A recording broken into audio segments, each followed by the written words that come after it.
இறை இயேசுவில் எனக் அன்பார்ந்தவர்களே, நம் ஜீவனுள்ள தேவனின் உயிருள்ள வார்த்தைகளை தினமும் கேட்பதன் மூலம் உங்களுக்கு நன்மையும் ஆசையும் உண்டாவதாக.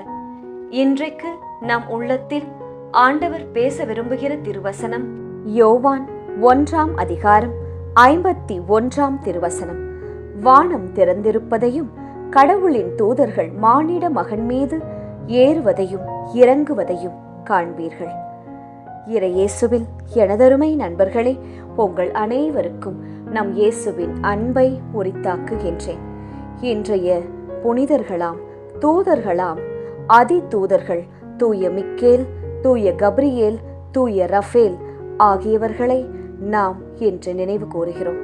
அவர்கள் மூவரிடமும் நமக்காக இறை இயேசுவிடம் பரிந்து பேசும்படி ஜெபித்துக் கொள்ளுங்கள். மேலும் இன்றைய நாளில் தங்கள் பிறந்த நாள் மற்றும் திருமண நாளை கொண்டாடும் அனைவரையும் இறை இயேசுவின் அன்பும் ஆசிர்வாதங்களும் நிறைவாய் சேரட்டும். மற்றும் தங்களுக்கு அன்பானவர்களை இழந்து தவிக்கும் நண்பர்களையும் இறை இயேசுவின் அன்னை மரியின் ஆறுதல் தாங்கிக் கொள்ள ஜெபிக்கின்றேன்.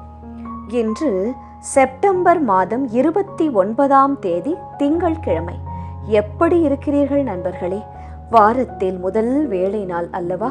சுறுசுறுப்பாக வேலையை நடத்துங்கள். உங்களுக்கு என்று நியமிக்கப்பட்ட தூதர் உங்களோடே இருந்து உங்களை காப்பார். என்ன சகோதரி, எனக்கு என்று ஸ்பெஷலாக ஒரு ஏஞ்சலா என்று நினைக்கிறீர்களா? ஆம் நண்பர்களே, நம் ஒவ்வொருவருக்கும் உண்டு. காவல் தூதருக்கு என்று ஒரு குட்டி ஜெபமும் நம் கத்தோலிக்க திருச்சபையில் உண்டு.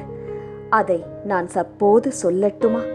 எனக்கு காவலாயிருக்கிற இறைவனின் வான தூதரே, இறைவனின் கருணையால் உம்மிடம் ஒப்படைக்கப்பட்டுள்ள எங்களுக்கு ஞான ஒளி தந்து எங்களை எல்லா தீமைகளிலிருந்தும் காத்து நடத்தியருளும்.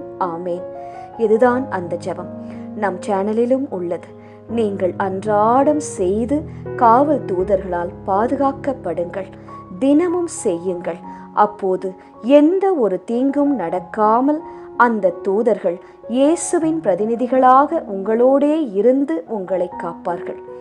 இன்று கூட நாம் அதி தூதர்கள் மிக்கேல், கப்ரியேல், ரஃபேல் இந்த மூவரையும் நினைவு கூறுகிறோம்.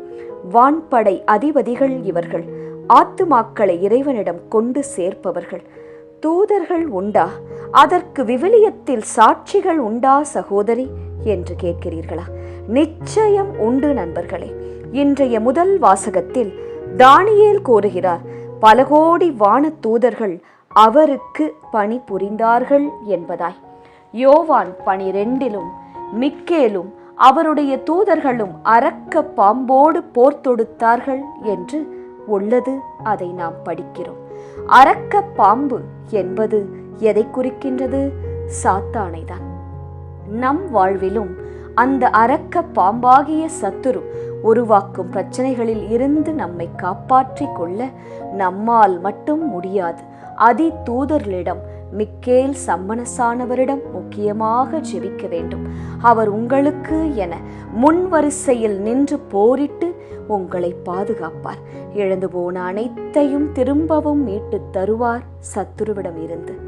சரி, இன்றைய நற்செய்தியில் இயேசுவே ஒரு விஷயத்தை கூறுகிறார். வானம் திறந்திருப்பதையும் கடவுளின் தூதர்கள் மானிட மகன் மீது ஏறுவதையும் இறங்குவதையும் காண்பீர்கள் என்பதாய். மிக உறுதியாக உங்களுக்கு சொல்லுகிறேன் என்றும் இயேசு கூறுகிறார். எனவே வான தூதர்களை நம்மால் நம்முடைய ஊனக் கண்களால் காண முடியாவிட்டாலும் வான தூதர்கள் அதிதூதர்கள் இருப்பது, உங்களை அவர்கள் பாதுகாப்பது என்பது உண்மை, உறுதி. இதை விசுவாசியுங்கள். காவல் சமணசானவர்களிடம் செய்யும் குட்டி ஜெபம்தான். அதை பிள்ளைகளுக்கும் கற்றுக் கொடுங்கள். குடும்ப ஜெபத்தில், தனி ஜெபத்தில் அன்றாடம் சொல்லுங்கள். எழுதி உங்கள் பிரேயர் புக்கில் வையுங்கள். இது மிகவும் நல்ல பழக்கம் நண்பர்களே. அதிதூதர் மிக்கேல் நம்மை காப்பவர். அதிதூதர் Gabriel, he is a messenger. உங்கள் ஜெபங்களை ஆண்டவரிடம் கொண்டு சேர்க்கும் மெசஞ்சர் தான் கப்ரியேல் தூதர். அடுத்தது அதிதூதர் ரஃபேல். அவர் யார் தெரியுமா? he is a healer. குணப்படுத்துபவர். உங்களுக்கு உடல் நலக்குறைவு இருந்தால் அதிதூதர் ரஃபேல் வழியாக உங்களது வேண்டுதல்களை சமர்ப்பிக்கும் போது அது தேவனை சென்றடையும். உடல் சுகம் உங்களுக்கு கிடைக்கும். எந்த நேரத்திலும் நீங்கள் அவர்களை அழைத்தாலும் இந்த 3 அதிதூதர்களும் உங்களுக்கு உடனே ஓடி வந்து உதவி செய்வார்கள். உங்களை காப்பார்கள்.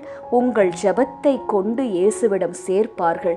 உங்களுக்கு ஏதேனும் உடல் நல குறைவு இருந்தால் அதையும் சரிப்படுத்துவார்கள்.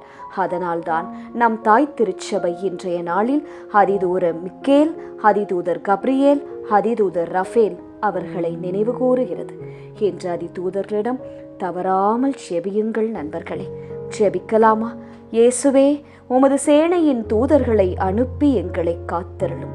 எங்கள் வேண்டுதலுக்கு பதிலை உமது தூதர்கள் வழியாக சீக்கிரம் அனுப்பும் இயேசுவே.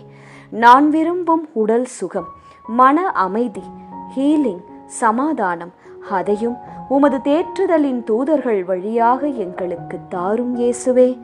ஆமேன். இயேசு கிறிஸ்துவின் பெரிதான நாமத்தின் நிமித்தம் ஜெபிக்கிறோம். ஆமேன். ஒவ்வொரு நாளும் உங்கள் உள்ளத்தில் ஆண்டவர் பேச விரும்புகிற இறை வார்த்தையை தெரிந்து கொள்ள ரோசரி பிரேயர்ஸ் சேனலை சப்ஸ்கிரைப் செய்யுங்கள். மேலும் உங்கள் நண்பர்கள் மற்றும் உறவினர்களுடன் ஷேர் செய்யுங்கள். நன்றி.